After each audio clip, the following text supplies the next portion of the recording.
बिस्मिल्लाहिर रहमानिर रहीम। हे समस्त जगतबासी, आज आपनादेर सामने जे आलोचनाटी करब से आलोचनाटी हलो देखें विश्व आध्यात्मिक ज्ञान संचार दरबार शरीफ शामीम आली चिश्ती जे विषयटी जे आमारी किछु वाक्य आमारी किछु कथा अवश्यई आपनादेर सामने तुले धरब जा केउ दरबारे एसे এই বাক্যগুলো দেখতে পাবে সেই জিনিসগুলো আমি মুখে বলে দিচ্ছি।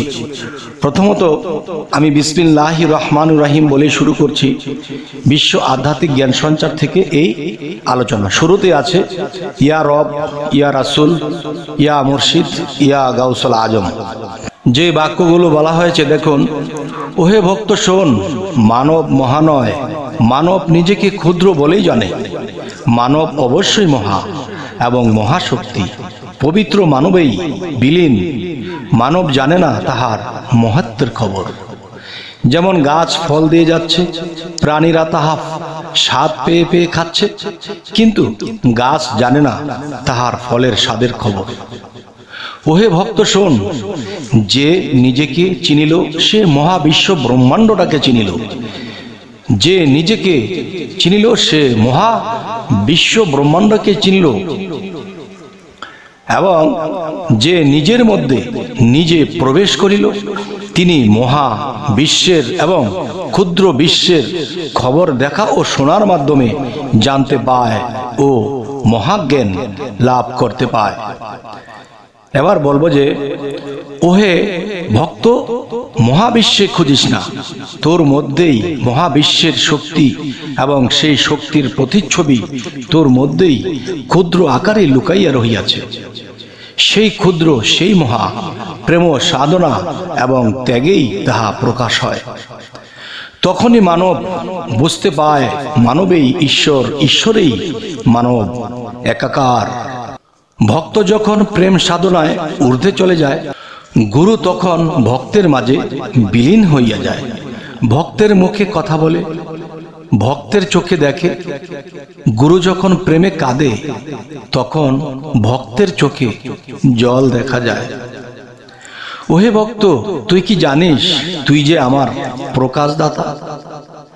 ওহে ভক্ত, তুই কি জানিস তুই যে আমার প্রাণ, তুই যে আমার প্রকাশদাতা? আর আমি তো তোর গুণ গাই বা গুণ করিয়ে থাকি। দেখো, তুই না থাকলে যে আমার প্রকাশ হইত না। তোর থেকে আপন আমার যে আর কেউ নেই। তুই শুধু তোকেই ভাবি।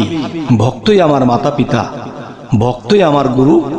ভক্ত আদর দিল আমায় মায়ের রূপে আসিয়া, ভক্ত নিচ্ছে আমায় তরাইয়া ভব তরুণী হইয়া। হে শামীম আলী, তুই কাঁদিস কেন রে ভক্তকে জপিয়া?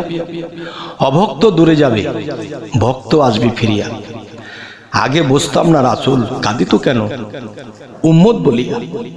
দুঃখ দিস নে বাবা গুরুকে কখনো তোরা। এই পৃথিবীতে সকল সত্য ধর্মই মোহাম্মদ আছে। রবি তো রবি, রবি তো আলো, আলোই তো জ্ঞান, আর জ্ঞানী তো রাসূল।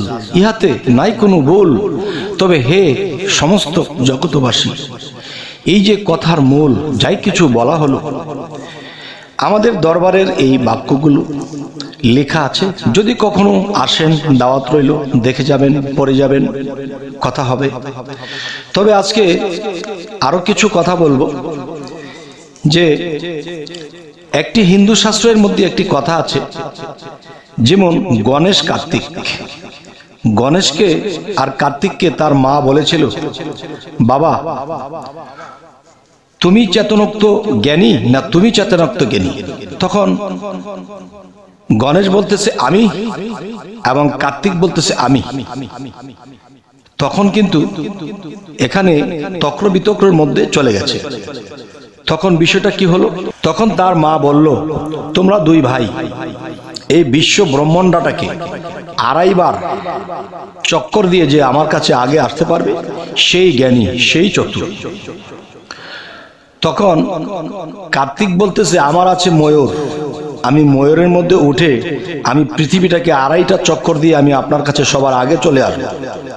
গণেশ আমার সাথে পারবে না, কারণ আমার বাহক হলো ময়ূর, আর গণেশের বাহক হলো ইঁদুর, সে ইঁদুরের উপরে বাহন করে, তাহলে সে আমার সাথে পারবে না।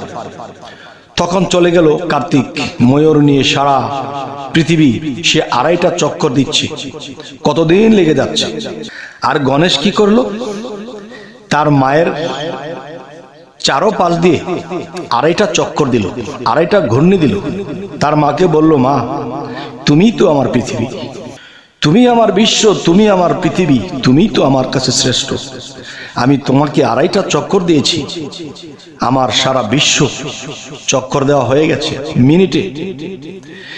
আর সেই কার্তিক সে সারা বিশ্ব সে ঘুরে আসছে, 2.5 বার চক্কর দিয়ে সে আসবে। তখন সে অনেক দিন পরে ফিরছে। তখন কার্তিক যখন এসেছিল যে মা আমি দেখো সবার আগে চলে এসেছি, তখন বলতেছে, না বাবা, তোমার যে বাহন, তুমি বাহ্যিক জগতে ঘুরেছো, এতদিন সময় লেগেছে। এই গণেশ সে কি করেছে তোমার ভাই জানো, যে সে আমাকে 2.5টা চক্কর দিয়েছে। তাহলে ঘুরে ফিরে 12, ঘরে বসে 13, এর চেয়ে যারা বেশি বোঝে তারাই পড়বে ফেরো। তাই আমি বলবো, যারা নিজকে চিনেছে, এই মাটির দেহ মা, এই মাটির দেহটাকে যে চিনতে পেরেছে, তাহলে 2.5টা চক্কর আর পৃথিবী ঘুরে ঘুরে আর দিতে হবে না। এই নিজের ভিতরে নিজে চক্কর দিবেন, যদি সেই জিনিস দেখেন, সেই জিনিস জানেন, সেই জিনিস বোঝেন। তবে অবশ্যই আমরা যদি এই জিনিসগুলো বুঝতে পারি, জানতে পারি, তাহলে কিন্তু আর আমাদের ঘুরে ফিরে 12র প্রয়োজন নেই, ঘরে বসেই 13 পেয়ে যাবো ইনশাআল্লাহ। তবে হে সমস্ত জগতবাসী, আজকের এই আলোচনাগুলো আপনাদের কাছে কেমন লাগলো? যদি ভালো লাগে তাহলে অবশ্যই আপনাদেরকে এমন আলোচনা যেন দিতে পারি, এবং কমেন্টের মধ্যে অবশ্যই জানাবেন কেমন লাগলো, এবং সামনে কি ধরনের আলোচনা চাইছেন তাও জানাবেন। সকলে ভালো থাকবেন। আল্লাহ হাফিজ।